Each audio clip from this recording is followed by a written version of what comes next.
Hola, ¿qué tal amigos? Sean bienvenidos todos a este nuevo proyecto de Vive tu vida con interioridad. Vamos a continuar hablando de las fuentes espirituales del cristianismo. Nuestro tema es la vida espiritual. Esto significa que el fundamento de nuestra existencia, y es la propuesta que queremos hacer, está basada sobre la existencia nuestra, pero fundamentada en la vida espiritual. No solamente existe la vida tangible, lo que tocamos, lo medible, también existe algo más etéreo, espiritual, misterioso, mágico, cosas que no se explican. Por ejemplo, nadie es capaz de explicar cómo es que vivimos, por qué existe vida en la tierra. Nadie es capaz de explicarlo. Muchas personas hablan de que si respiramos, vivimos. Pero ¿qué es lo que hace? ¿Qué es lo que hace que si respiramos, vivimos? ¿Cómo es que eso funciona? No lo sabemos. Si hay agua, hay vida. Pero ¿cómo es que si hay agua, hay vida? Eso no lo sabemos. Ese misterio, esa magia, esa profundidad es a la cual yo los quiero llevar. Que es fácil preocuparnos o interesarnos por estos temas, no es fácil. Porque por nuestro cerebro exterior, por nuestro cerebro racional, por los lóbulos frontales, por esa causa, no nos interesa pensar en la vida. Mire que la mayoría de nosotros no pensamos cómo vivimos, por qué vivimos. No nos preocupa eso. No nos preocupa de dónde venimos, para dónde vamos. No nos preocupa cómo debemos vivir. O sea, nos preocupa en el sentido de que comemos, dormimos, trabajamos para tener cosas. Eso sí, pero no es la existencia en el fondo, fundamental. Pues sucede que los seres humanos de la antigüedad sí se preocuparon por eso. Por eso existe la escritura bíblica. La Biblia, lo que nosotros conocemos, los textos bíblicos, las narraciones de la Biblia, fueron hechas antes de escribirse, antes de ponerse por escrito, fueron hechas para que el ser humano se diera cuenta que tenía vida. La humanidad empezó en Etiopía. El ser vivo, el ser humano. Ahí es donde están los restos arqueológicos más antiguos de la humanidad. Y ese ser humano que nace en Etiopía, que es una parte del África, se fue extendiendo hacia arriba y se desplayó como un árbol. Pues ahí viene la historia de la humanidad. Y viene la historia de la humanidad, y cuando llega a Egipto, a la parte norte del África, ahí es donde el ser humano empieza a tener concepto de Dios, a tener concepto de la espiritualidad. ¿Cómo nace la espiritualidad en el ser humano? ¿Cómo es que el ser humano se empieza a percatar de la espiritualidad? ¿Cómo es que el ser humano empieza a darse cuenta que tiene vida? ¿Cuándo? Por su pensamiento, por su mente, por su desarrollo mental, o sea, del cerebro, de los lóbulos frontales, empieza a pensar, a razonar. Ese razonamiento, ese juicio que el ser humano empieza a tener diferente a los animales, es lo que lo lleva a poder expresarse sobre un Dios, sobre la divinidad, sobre su existencia. Si el ser humano no tuviera los lóbulos frontales, o sea, el cerebro racional, no escribiría, no edificaría habitaciones como las hace, no calcularía, no planearía hacia el futuro y no recordaría su pasado o dejaría historia por escrito, por ejemplo, en este caso que estamos hablando de la escritura, de la vida espiritual, por el cerebro racional. Por el cerebro racional es que el ser humano empezó a pensar en Dios y a darse cuenta que existe la vida, que existe Dios, que existe la divinidad. Pero solamente se quedó ahí. O sea, la falla está en lo siguiente. Voy a ver si me explico. Voy a ver si soy capaz de explicarme. El cerebro racional, desarrollado por el ser humano, le sirvió para que el ser humano se diera cuenta de que existe Dios, de la divinidad, por el cerebro racional. Ahora, el problema fue que el ser humano convirtió el cerebro racional en Dios. Entonces, todo lo que el ser humano piensa, cree que es Dios. Todo lo que el ser humano hace, cree que es Dios. Cuando el cerebro racional es un medio, un instrumento, para que el ser humano se dé cuenta de su divinidad, de su vida espiritual. Entonces, el cerebro lo que le ayuda a uno, y a mí en este caso que yo estoy hablándote a ti, tú me estás poniendo atención, yo te estoy hablando a través del cerebro racional, te estoy diciendo que existe el cerebro de la vida, que es el cerebro interno, y por el cual nosotros vivimos, existimos, nos movemos. Ese cerebro interno, que no lo sabemos, no lo entendemos, no lo sabemos. Nosotros sabemos que tenemos vida, pero no sabemos por qué tenemos vida.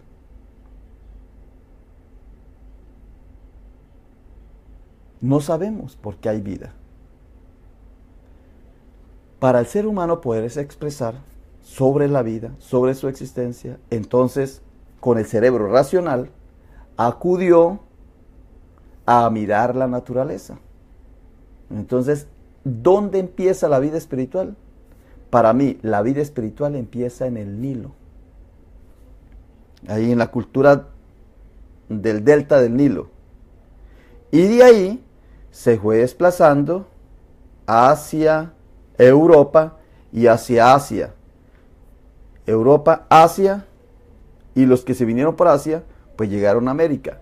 Y yo también se puede percibir que los que llegaron pudieron pasar también por el mar, los navegantes, para llegar por el Océano Pacífico a América. Pero la humanidad empieza en el Nilo. El primer concepto de la divinidad empieza en el río Nilo. ¿Y cómo se adquiere ese concepto de la divinidad? Pues mirando la naturaleza. A Dios se percibe por su creación. Admirar, maravillarse en la creación. Por ejemplo, cuando yo tomo aire y saco aire, tomo aire y saco aire, ahí me estoy maravillando de algo que no comprendo, que no entiendo, que no sé por qué. ¿Cómo empezó a funcionar eso? No lo sabemos, ni el ser humano jamás se va a dar cuenta. Solamente lo único que nos queda es maravillarnos, asombrarnos. Y el eureka, el lo logré, es cuando uno dice, oh, yo entiendo que existe esta parte mágica y maravillosa de la vida.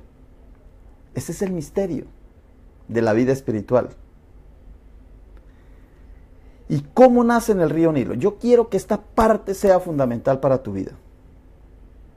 En el río Nilo nace porque el ser humano, sin intervención, sin ellos poner mano. Mire, ahí es donde está la gracia divina.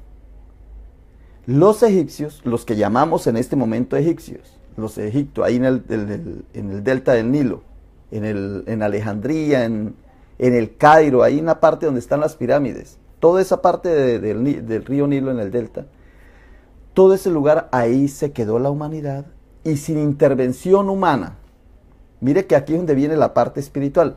Tú respiras sin intervención humana. Tú no es que tengas un aparato para respirar. Ahora, cuando ya te está fallando la respiración, entonces tienes un aparato artificial, pero antes no lo tienes. Es lo natural. Ellos, esta es la parte esencial que te quiero decir, las fuentes espirituales del cristianismo. Te estoy hablando que ese es el tema, las fuentes espirituales del cristianismo. Pues sucede que las fuentes espirituales del cristianismo empezaron allá en Egipto. Y tú no te puedes asombrar porque Jesús, si tú eres cristiano y eres tan amoroso de Cristo y entiendes lo de Cristo, Jesucristo es el mismo ayer, hoy y siempre. Luego, antes de venir Jesucristo, ya Dios actuaba, ya Cristo actuaba en la humanidad. Porque yo te he escogido desde antes de la creación del mundo para que estés delante de mí santo y sin mancha. Efesios 1:4, lo que a mí me ayudó a entender la vida. Y eso desde antes de la creación del mundo. Efesios 1:4 dice el autor, y en este caso decimos que es Pablo, dice que desde antes de la creación del mundo, tú ya fuiste escogido o escogida para estar delante de Dios, santo y sin mancha, desde antes de la creación. Entonces, eso lo asombra a uno. Bueno, entonces, en el delta del Nilo fue donde empezó la vida espiritual a escribirse o a captarse o a narrarse. Porque el pollito vive la vida espiritual, el pajarito vive la vida espiritual, la planta vive la vida espiritual, pero no la expresa, porque es la vida normal. En cambio nosotros, por nuestro cerebro racional, somos capaces de expresarla. Pero nos quedamos adorando el cerebro racional o las cosas que creamos con el cerebro racional, y lo que la vida espiritual nos ayuda es el cerebro racional es admirar la naturaleza, para que sepamos que tenemos un cerebro que es la vida. Esto parece un lenguaje más o menos de Cantinflas, pero cuando tú lo tomas en serio, cuando tú empiezas a percibir esa parte, te maravillas de tu existencia y no hay ningún problema que te atormente, no hay ninguna dificultad que te angustie, no hay ningún reto que no seas capaz de enfrentar cuando tú piensas como yo te estoy hablando. Pero eso es despacio, poco a poco. No es fácil de entenderlo. Pasan muchos años para uno despertar y hablar como yo estoy hablando. Y no me entienden, algunas personas no me entienden, es porque es imposible que me entiendan. Y por eso Jesús decía, porque al oír no oyen, al ver no ven, y al saber no entienden.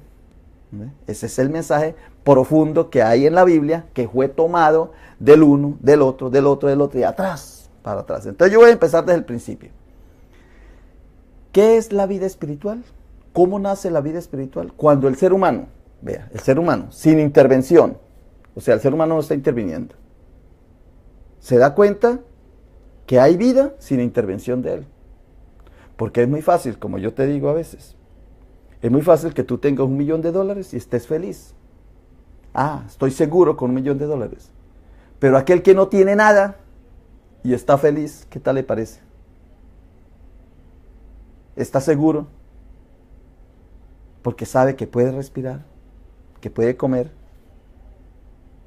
que puede tomar agua, que puede dormir sin ese $1 millón. ¿La diferencia? ¿Por qué? Porque esa persona es espiritual. El otro es material. Piensa que con el $1 millón va a vivir, y no es así. Va a vivir es porque respira. Tenga el $1 millón o no lo tenga, puede respirar. Y no es que te diga que seas conformista. No, al contrario, pues tengas el $1 millón, pero créalo que no vives por el $1 millón de dólares.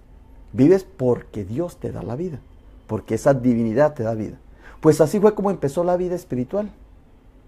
Entonces, los seres humanos que estaban en esa parte del delta del Nilo, de lo que llamamos delta del Nilo y lo que llamamos egipcios, que pueden ser egipcios o no egipcios, los seres humanos de esa época, entonces se dieron cuenta que ellos cruzaditos, sin hacer nada, la misma naturaleza les daba la comida. Porque por la naturaleza el río crecía. Ellos no hacían nada para que el río creciera. Luego el río bajaba en otra época. Y al bajar y quedar húmedo todo, brotaba la vida. el ganado, los animalitos aparecían por todos lados.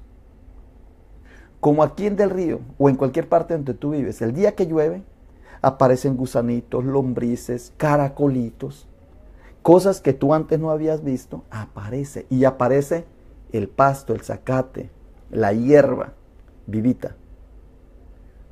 Entonces el ser humano se dio cuenta.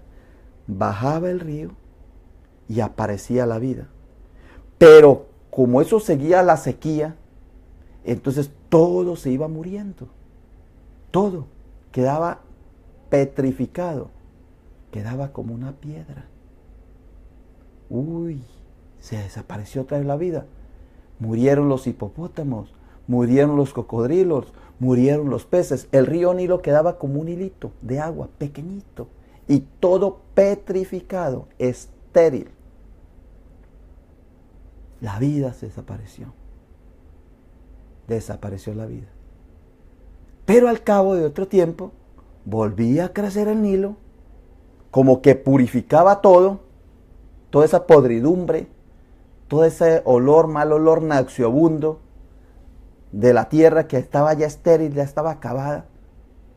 Volvía a purificar, volvía a bajar el Nilo, sin llover, porque recuerden que llovía era arriba, en la cabecera del río. Volvía a bajar y volvía a aparecer la vida. Entonces ellos se dieron cuenta, aquí hay una acción de algo que sin nosotros intervenir, la vida aparece y la vida desaparece. Hay nacimiento y hay muerte. Hay nacimiento y hay muerte. Y así es como transcurre la vida, el ciclo de la vida. ¿Y quién es el dueño de eso? Como nosotros no intervenimos, como nosotros no somos los que estamos haciendo nada, eso hay alguien que lo hace. Y nosotros le decimos Dios. En otro idioma se dice Alá. En otro idioma se llama Yahvé. En otro idioma le dicen Elohim. En otro idioma le dicen Gad. O sea, cualquiera que sea. Siempre es esa naturaleza creada para que tú tengas vida. Tú tienes vida no por ti. Ahora, cuando tú tienes vida, ellos dijeron lo que hay es que cuidarla, protegerla, conservarla. ¿Qué hicieron? Entonces, lo que hacían era guardar. Entonces, guardaban el ganado, guardaban la comida, para que en el momento de sequía, ellos pudieran comer. Entonces vino la disciplina. Vamos a ser disciplinados. Disciplina es alguien que aprende. Disciplina. Discípulo. El discípulo aprende de un maestro. Y la maestra suprema es la naturaleza. Es la tierra. La maestra, la Pachamama. Ahí está. La maestra, la que te enseña. La mamá.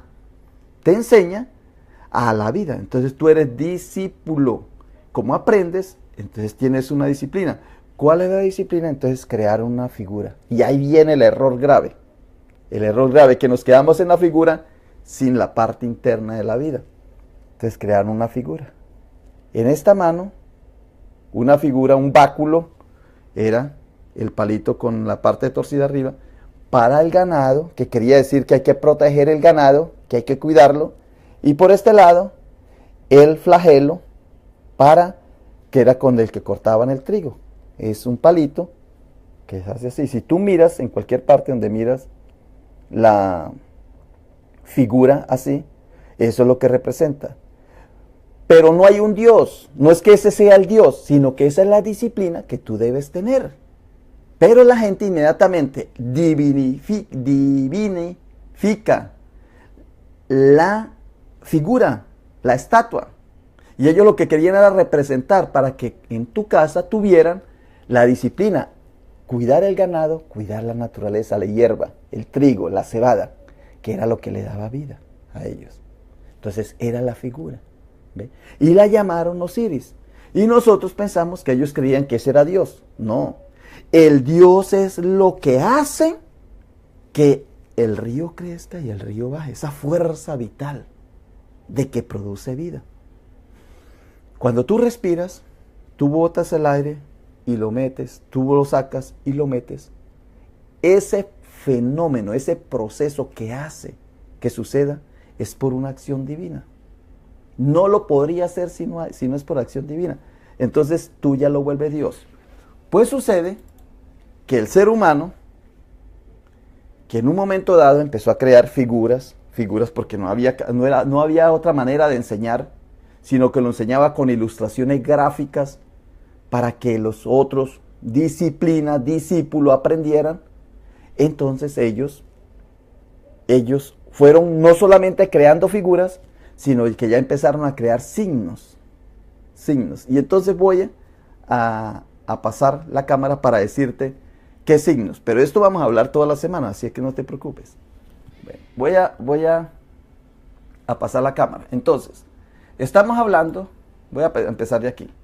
Estamos hablando de las fuentes espirituales del cristianismo. ¿De qué fuente bebió el cristianismo? Y cómo una idea de una espera del ungido para construir un reino se convirtió en una institución llamada iglesia. ¿Cómo llegamos a lo que hoy día llamamos iglesia? ¿Cómo llegamos a lo que hoy día se llama cristianismo? ¿De dónde bebieron las fuentes? Entonces ya te decía que el ser humano bebió de las historias, de las narraciones primitivas del ser humano, que era la existencia, que era la vida, el planeta de la vida.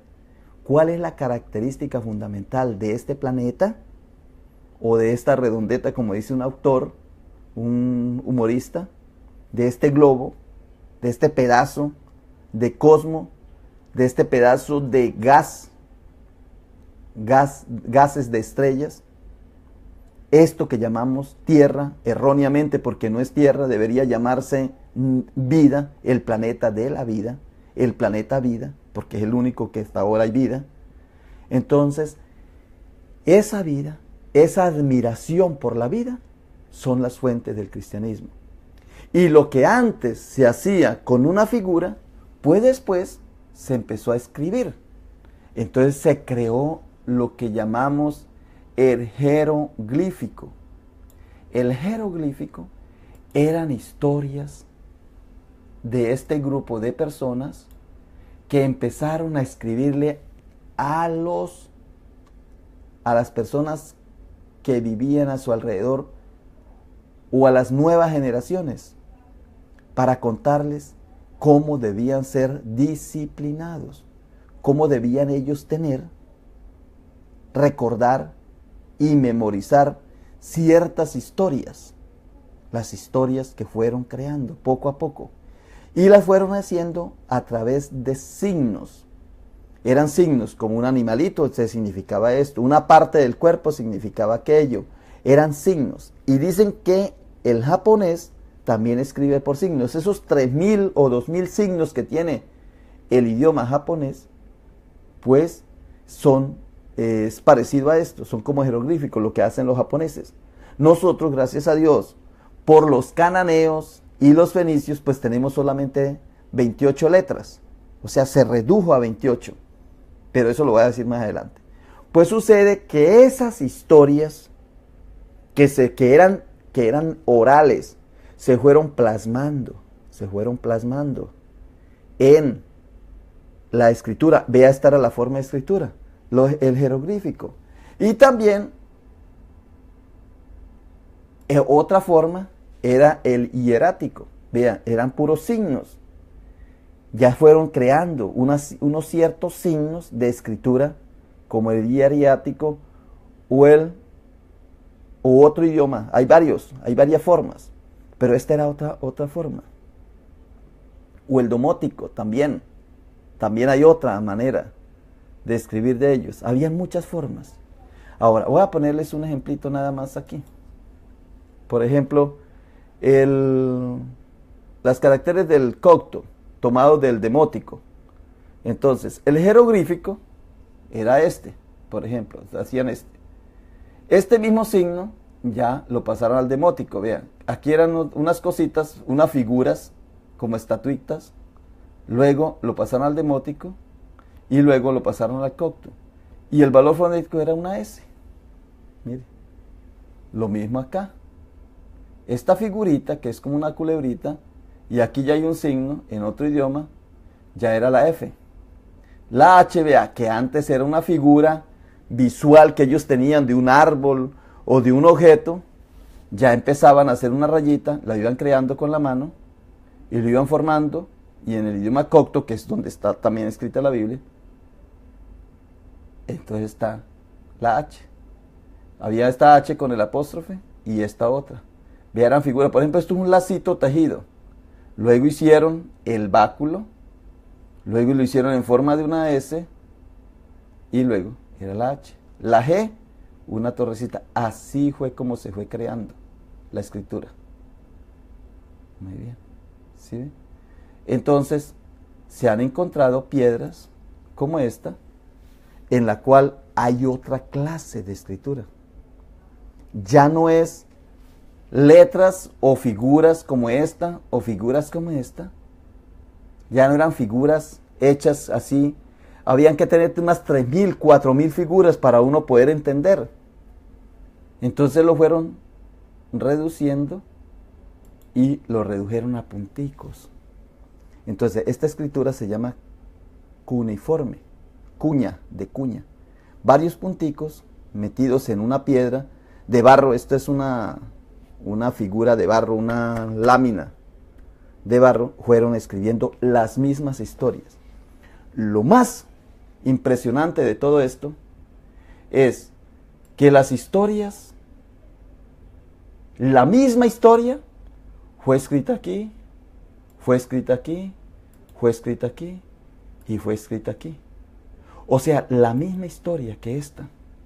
En Marcos 4:11, en donde Jesús les dijo: a vosotros os he dado saber el misterio del reino de Dios, mas a los que están fuera por parábolas todas las cosas. Eso fue escrito aquí, fue escrito aquí, fue escrito aquí, fue escrito aquí.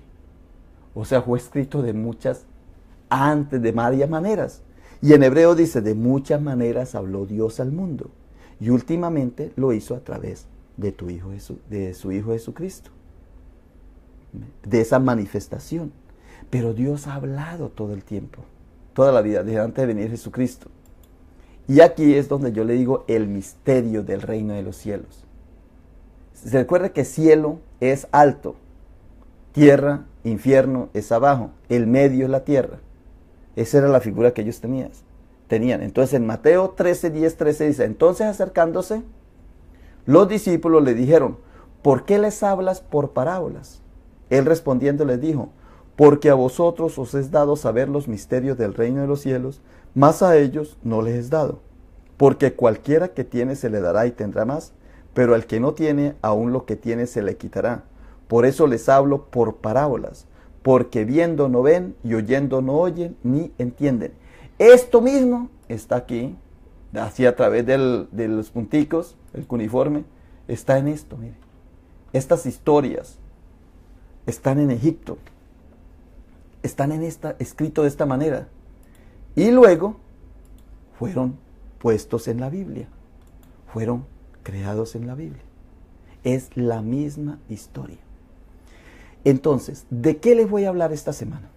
Esta semana les voy a hablar cómo en nuestra historia divina, hermosa, maravillosa, que se llama cristianismo, existen las fuentes. ¿De dónde bebió el cristianismo? Existen las fuentes de la alquimia, que eso es antiquísimo. La alquimia es la transformación. Cuando dice Jesucristo: transformados por la renovación de vuestro entendimiento. Los alquimistas eran personas que se dedicaban a que el ser humano se fuera superando, el ser humano fuera creciendo, fuera pasando de un ser humano rudimentario, salvaje, a una persona cortés, decente, de buenas costumbres. Dice Jesús, o dice el texto: transformados por la renovación de vuestro entendimiento. Arrepiéntense de sus pecados y sean bautizados para que sean hombres nuevos, como dice Pablo, que el bautismo es pasar por la muerte para llegar a la resurrección. Pues antes del cristianismo, eso se llamaba alquimia, que era transformar una cosa como si fuera plomo en oro. Y eso se llamaba el elixir de la vida, la piedra filosofal, la eterna juventud. De ahí viene lo que llaman hoy día química. pero lo que se quería decir era vivir eternamente. La eterna juventud significa que aunque tú mueras, no vas a desaparecer, porque vas a vivir eternamente. Pero los seres humanos, pues creen que alquimia, erróneamente creen era que las personas se metían en un laboratorio físico y entonces empezaban a hacer aleaciones del plomo con otros metales para crear el oro. Pero en sí no era eso, era la experiencia vital de los seres humanos en la transformación de su vida. Y yo lo he visto. Yo he visto personas que yo conozco, muy naturales, y luego aprenden una forma distinta de expresarse, de hablar, se vuelven decentes, se vuelven caballeros o damas o se transforman. Y uno dice, ¿cómo era que esta persona antes era esto y ahora es diferente? Por ejemplo, la historia de Zaqueo. Zaqueo, debo quedarme esta noche en su casa. Y bajó Zaqueo. Y Zaqueo fue transformado. O sea, pasó del plomo, pasó al oro. Esa es la alquimia. Debajo de lo que llamamos Biblia nosotros, naturalmente, porque somos muy ignorantes. Nosotros ignoramos todos los textos divinos de la Biblia. Ni la sabemos, ni la conocemos. Los que tienen la Biblia la tienen ahí guardada o abierta en el Salmo 91. Pero no perciben eso. Entonces está la parte de la alquimia. Segundo, ¿de dónde bebió el cristianismo? El cristianismo bebió de los sacerdotes celtas, que es todo el área de lo que llaman hoy día Europa. Antes no era Europa, antes no vivían de la manera como hoy día viven. Eran tribus simplemente que vivían con la naturaleza, antes de Jesucristo, mucho antes. Pero las ideas sí pasaron a la Biblia.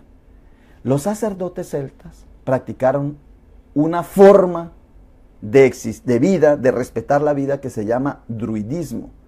Y ellos eran druidas, el druidismo, D-R-U-I-D-A-S, druidas. Se dedicaban a las plantas. Mire, los alquimistas se dedicaban a los metales y ahí encontraron la superación del ser humano. Ahora, este grupo de personas se dedicaban era a la naturaleza, a las plantas y a su curación. Pero cuando llegó el cristianismo, con su retórica específica, pues, y belicosa, pues acabaron con esta forma. ¿Por qué? Porque decían, no, el cristianismo es superior. Es como cuando se cree una cultura superior a la otra. Por ejemplo, los blancos se creen superior a otras culturas. ¿Por qué? Porque les enseñaron así. Entonces, por eso existe el racismo. O cuando creen que una cultura es mayor que la otra o diferente a la otra. Eso es por cultura, por racismo. Pero por naturaleza no es así. Porque el río no está envidiando el lago, antes lo alimenta. Porque una plantica no envidia a la otra plantica. Porque un animalito no envidia al otro animalito, ni lo ve que es rival. Sino al contrario, a veces como simplemente compartir o ayudarse en la naturaleza. O a veces solamente por sobrevivir, pues entonces cazan, pero esa es la forma de la naturaleza. Entonces, el druidismo es otra parte que está en la Biblia. ¿Por qué se dice en el Nuevo Testamento que hay druidismo? Porque todo lo que tienen estas personas, estos sacerdotes celtas que vivieron muchísimos años antes de Jesucristo, son las mismas historias que se encuentran en el cristianismo, las parábolas de Jesús. Dice, salió el sembrador a sembrar. Cuando dice que el árbol que no da frutos. Cuando dice, yo soy el tallo, yo soy el árbol, ustedes son las ramas. Todas las parábolas de Jesús tienen que ver con la naturaleza, con las plantas. Y de ahí se tomó. O sea que el cristianismo bebió espiritualmente del druidismo. Todavía no les puedo hablar hoy porque se me acaba el tiempo, cada una de las partes en específico, pero durante esta semana lo voy a desarrollar. Muy bien. ¿Y de qué otros bebió el cristianismo? Bebió del chamanismo. Estas ya no tienen que ver con la parte, mire, ya no tienen que ver con la parte alquímica, de la alquimia, de pasar, de tratar de la vida como metales, de pasar de un metal a otro y llegar a la superación, ni tampoco solamente mirando las plantas y mirar cómo crece la naturaleza, cómo la naturaleza se desarrolla y cómo nosotros debemos valernos de las plantas, de la hierba, de todo, porque de ellas somos, la naturaleza cura, sana las plantas, de ahí es donde viene la sanidad, la salud. Ellos, los chamanes, entonces ya se metieron en algo más profundo, que era la parte espiritual, era la parte de los espíritus, que era ya ver las cosas imaginarias, ilusorias, mágicas, de la visualización o de la percepción de la energía. Estos eran más físicos, tangibles, se veía, la persona iba cambiando, la persona iba transformándose, sobre todo cuando cuando consumían los zumos de esas hierbas, y ya era para ver espíritus, ver más allá. Y estas personas vienen de las regiones de Asia Menor, Mongolia y Siberia. De ahí viene el chamanismo.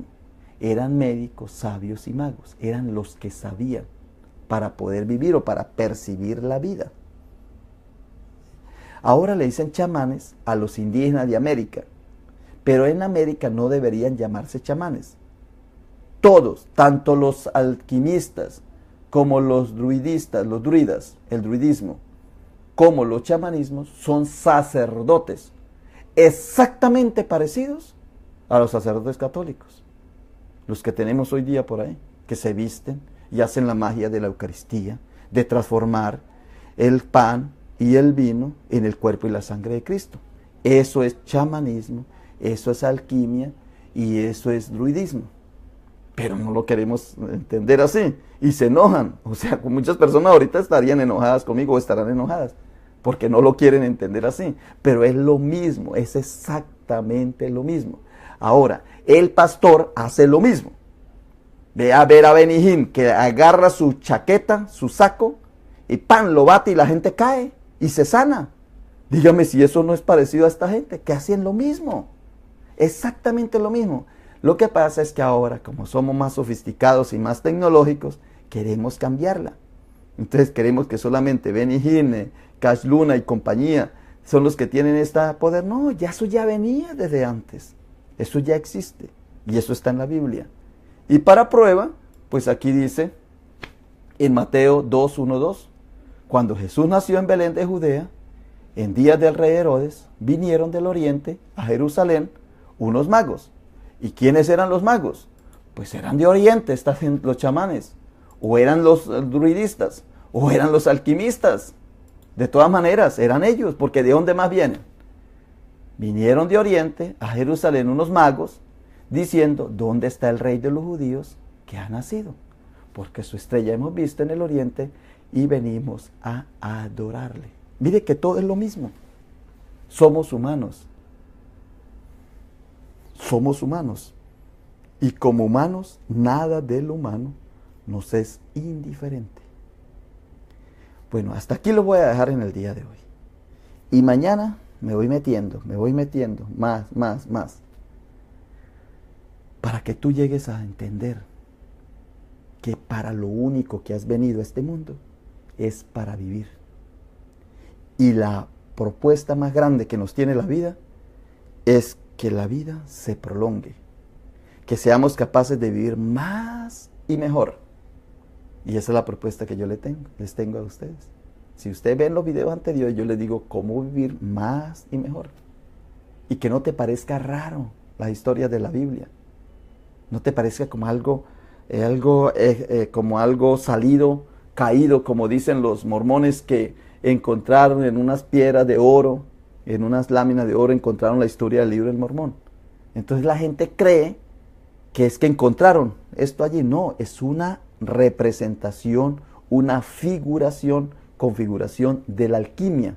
Pasar del plomo al oro, pasar las personas de la manera rústica a la manera más excelente de la vida, que es lo que al final quiere Jesucristo.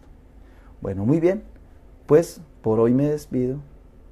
Repasen lo que les estoy diciendo que esto te va a ayudar muchísimo. Cuando tú despiertes, cuando tú entiendas esto, vas a tener más vida. No te vas a preocupar, a angustiar. Lo que te mata a ti, lo que te da cáncer, lo que te da obesidad, lo que te da Alzheimer, lo que te da, eso son las preocupaciones de la vida. Cuando tú lo que debes es vivir, no preocuparte. Preocuparte es ocuparte antes de. Pero eso te angustia, eso te mata. Porque tú no crees que todo en la vida está calculado fríamente por la naturaleza. Como tú que eres racional, entonces tú eres el Dios, convertiste un instrumento que es un medio en un fin. Y el cerebro racional es un medio, es un instrumento para que tú sepas que por dentro está la vida. Es para eso, para que tú sepas. El animalito no sabe, pero lo vive. Ellos no lo pueden expresar, la planta no lo puede expresar, pero lo vive. Muy bien, pues por hoy te digo que pases una feliz tarde, un feliz día, como es donde estés, donde lo estés viendo. Pasa este video y mañana nos vamos a ver de nuevo. Muy bien, bye bye.